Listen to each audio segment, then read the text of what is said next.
Bismillahirrahmanirrahim. Assalamualaikum warahmatullahi wabarakatuh. Perkenalkan, nama saya Muhammad Abigail Satria Pamungkas dengan NIM 21080966080 dari kelas TI 4C. Di sini saya akan membacakan hadis-hadis tentang lingkungan, pendidikan, alam, kimia, hewan, dan matematika, serta tumbuhan. Saya mulai dari membaca hadis dari pendidikan. Hadis dari pendidikan. Bismillahirrahmanirrahim. Haddatsana Mu'ammalu banu Hisamin ya'nil Yaskuriya haddatsana Ismailu an Sawarin Abi Haid Hamzata qala Abu Dawu wa huwa Sawarub nu Dawu an Hamzatal Muzaniyus Soirofiyuhan Ngamrib ni Sungab Sungaibin ngan abihi ngan jaddahi qala Rasulullah sallallahu alaihi wasallam muru auladakum bis-sholati wa hum abna'u sab'i sinina wasribuhum 'alaiha wa hum anna asrin wa farraqu bainahum fil madaji, yang artinya, serulah anak-anakmu mengerjakan sholat ketika mereka berumur 7 tahun.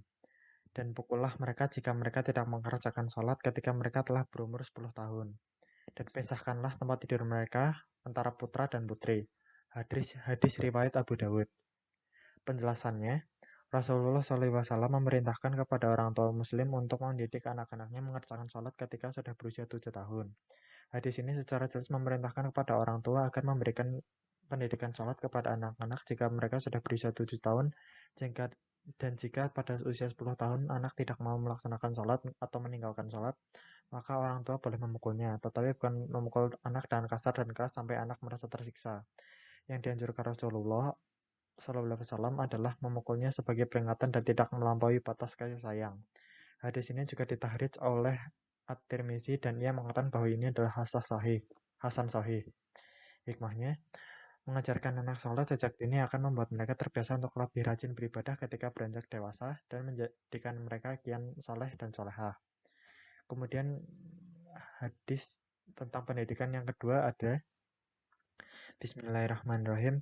Haddatsana Adamu haddatsana Bnu Abidi nin bin ngan nazal ngan Zuhriyaan Abi Salamah bin Abdirrahmani ngan Abi Hurairah radhiyallahu anhu qala an-nabiyyu sallallahu alaihi wasallam kullu mauludin yuladu alal fitrati fa'abawahu yuhawwadanihi au yunassara bihi au yumajjasabni, yang artinya diriwayatkan dari Adam, diriwayatkan dari Ibnu Abu Zib dari Az-Zuhri, dari Abu Salamah bin Abdurrahman, dari Abu Hurairah, ia berkata, Rasulullah SAW bersabda, setiap anak yang dilahirkan dalam keadaan fitrah, maka kedua orang tuanya lah yang menjadikan beragama Yahudi, Nasrani maupun Majusi. Penjelasannya, Dari penjelasan di atas, jelaslah bahwa bentuk fitrah manusia menurut pandangan Al-Quran adalah tauhid dan atau Islam. Oleh karena itu, betapa pentingnya peranan kedua orang tua dalam mengajarkan, mendidik, dan menanamkan tauhid ke dalam jiwa anak. Selanjutnya, hadis ini membahas bahwa hadis itu tentang pendidikan tauhid mencakup kajian tauhid dan konsep pendidikan. Hadis di atas tergolong syarif marfu dengan kualitas perawi sadu, sikoh, dan sikoh. Abu al-Husain Muslim ibnu al-Hajjaj al-Qusairi an-Naisiburi Sahih Muslim Saudi Arabia Idaroh al-Buhud Ilmiah wa Ifta wa Wah wa Ilsyar 1400 Hijriah Juz 1 halaman 246 Bukhari Kitab Jenazah hadis nomor 1270 dan 1271. Tirmizi Kitab Takdir hadis nomor 2064, Naksai Kitab Jenazah hadis 1923, Abu Daud Kitab Kiamat hadis nomor 4091. Hikmahnya, mengajarkan tauhid pada anak akan membuat mereka tua menjadi anak yang berakhlak mulia. Selanjutnya, fenomena alam. Hadis yang berkaitan dengan fenomena alam adalah sebagai berikut. Bismillahirrahmanirrahim. Haddatsana Abdul Aziz ibnu Abdillahi Jaddasana Ibrahim ibnu Sa'din an Abni Sihabin an Salimi ibni Abdillahi an abihi anna Rasulullahi sallallahu alaihi wasallam qala mafatihul goib, yang artinya kunci kegoiban ada 5 dan tidak ada yang mengetahuinya kecuali hanya Allah. Tidak ada yang mengetahui apa yang terjadi keesok hari kecuali Allah. Tidak ada yang mengetahui di kandung rahim kecuali Allah. Tidak ada yang mengetahui kapan hujan kecuali Allah. Tidak ada yang mengetahui di bumi mana akan meninggal dan tidak ada yang mengetahui kapan kiamat datang kecuali Allah. Penjelasannya, hujan merupakan proses yang kompleks. Faktor penyebabnya juga tidak dapat dikontrol oleh manusia. Oleh karenanya, hujan tidak hanya merupakan rezeki tapi juga dapat menjadi azab. Karena keduanya hanya Allah yang dapat melakukannya. Berdasarkan pengetahuan manusia, hujan merupakan perkisaran angin, penguapan air dari titik-titik air, dan pengumpulan uap air yang kesemuanya dalam proses. Hadis ini disebut dalam Sahih Al-Bukhari, Kitab At-Tauhid, hadis nomor 6831, dan juga dalam Musnad Imam Ahmad, hadis nomor 3477. Hikmahnya, dengan perkembangan teknologi, kita masih tidak bisa memprediksi datangnya hujan secara 100% akurasi. Hujan merupakan rezeki yang Allah berikan kepada kita, maka jangan lupa pula kita untuk bersyukur. Selanjutnya, fenomena tentang kimia. Hadis tentang fenomena kimia adalah sebagai berikut. Bismillahirrahmanirrahim. Haddatsana Umar bin Hafsini Giyasin haddatsani Abi haddatsanal Ahmasu qala sami'tu Aba Solihin an Abi Hurairah tangan Nabiya sallallahu alaihi wasallam qala lana wahun husariko yasariku baidota fatuk ta'u yaduhu wa yasrikul habla kotuk ta'u yadahu qolal masukanu yarokna annahu baidul hadidi wal hablu kanu yarohna annahu minha mayas wadarohim, yang artinya kami mendapat hadis dari Umar ibn Hafsi ibn Giyas. Aku mendapatkan hadis dari bapakku. Kami mendapatkan hadis dari Al-A'mashi berkata, aku dengar Aba Sholih dari Abi Hurairah dari Nabi SAW berkata, Allah melaknat pencuri yang mencuri Baido lalu dipotong tangannya. Setelah itu dia mencuri hablu lalu dipotong tangannya. Dipotong tangannya. Al-A'mas berpendapat bahwa yang dimaksud dengan Baido adalah biji besi dan yang dimaksud dengan hablah sama dengan dirham atau mata uang. Penjelasannya, hadis ini merupakan penjelasan tentang pengadaan besi sebagaimana yang telah diwahyukan Allah dalam surat Al-Hadid ayat 57 ayat 25. Sesungguhnya kami telah mengutus rasul-rasul kami dengan membawa bukti-bukti yang nyata dan telah kami turunkan bersama mereka Alkitab, neraca atau keadilan supaya manusia dapat melaksanakan keadilan.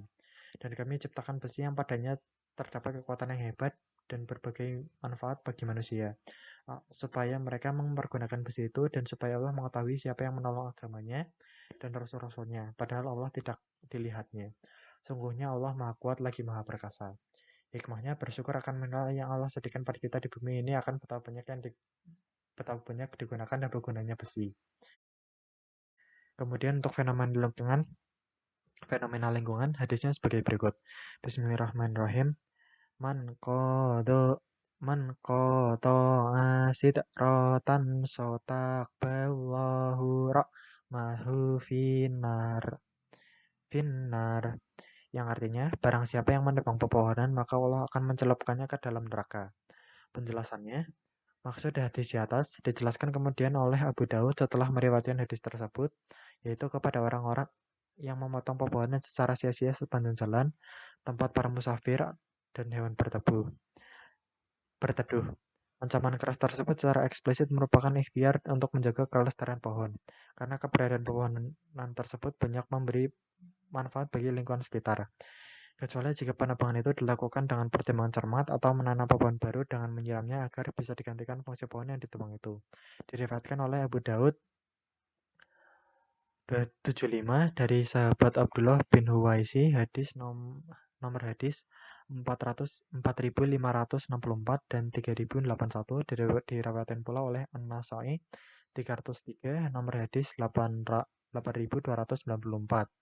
Abu Daud Sulaiman Ibnu al-Ashi'ats, Sunan Abi Daud, Bairut, Dar Alkitab Al-Arabi, Jilid 4, halaman 530. Hikmahnya, menjaga kelestarian pepohonan akan memberikan keuntungan bagi semua umat di bumi ini. Selanjutnya, hadis tentang fenomena hewan. Hadis tentang fenomena hewan adalah sebagai berikut. Bismillahirrahmanirrahim. Haddatsana Yahya ba'nu Bukairin. Haddatsana sungan Yunusa ngabni Sihabin ngan Sangidil Musayyabi wa Abi Salamata anna Aba Hurairah taradi yallahu anhu qala sami'tu Rasulullah sallallahu alaihi wasallam yaqulu qara satna latun nabiyan mil an nabiyak fa'amara fi qaryatil tinnam li fa'rikot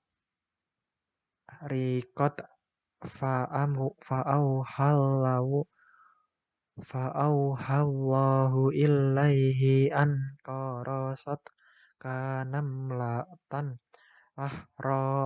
ta'ammatan mil umami tusabbah,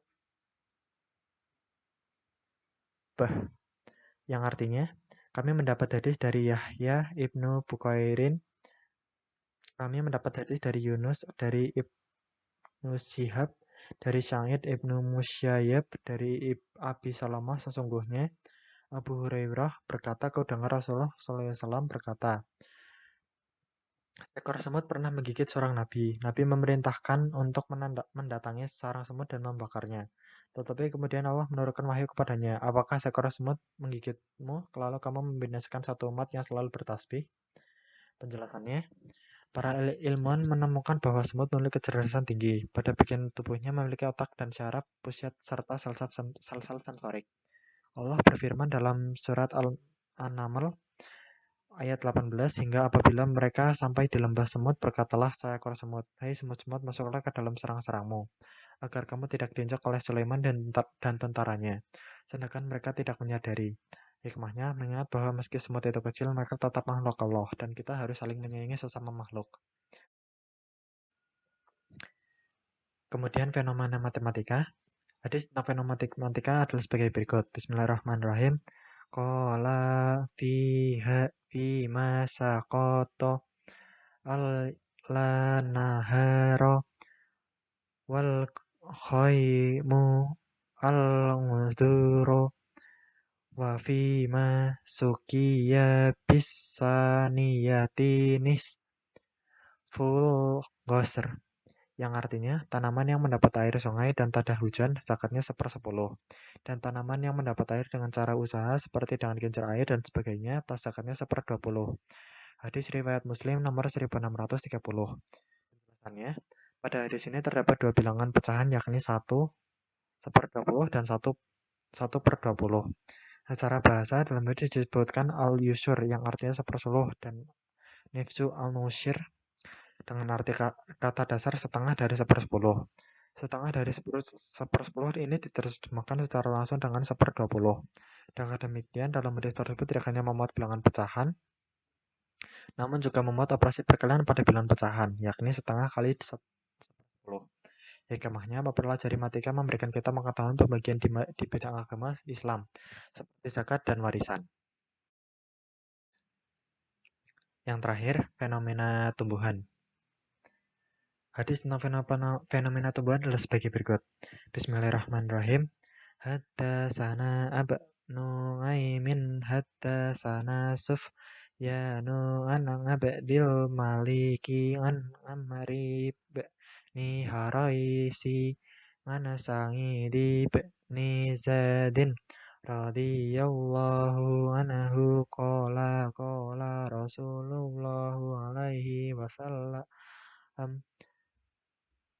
kama atu min mana wa ma'uha sifaun lil ain, yang artinya kami mendapat hadis dari Abu Nuaim, kami mendapat hadis dari Sufyan, dari Abdul Malik, dari Amru ibnu Huraisin, dari Sa'id bin Zaid berkata, Rasulullah SAW, cendawan itu sejenis mana dan airnya dapat mengobati mata.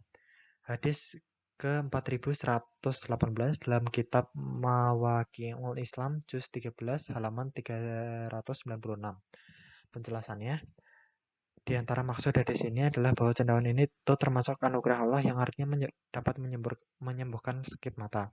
Cendawan dalam bahasa Arab disebutkan kama'ah, yaitu benjolan jamur akar yang tumbuh di bawah tanah melalui simbiosis dengan akar tumbuhan tertentu.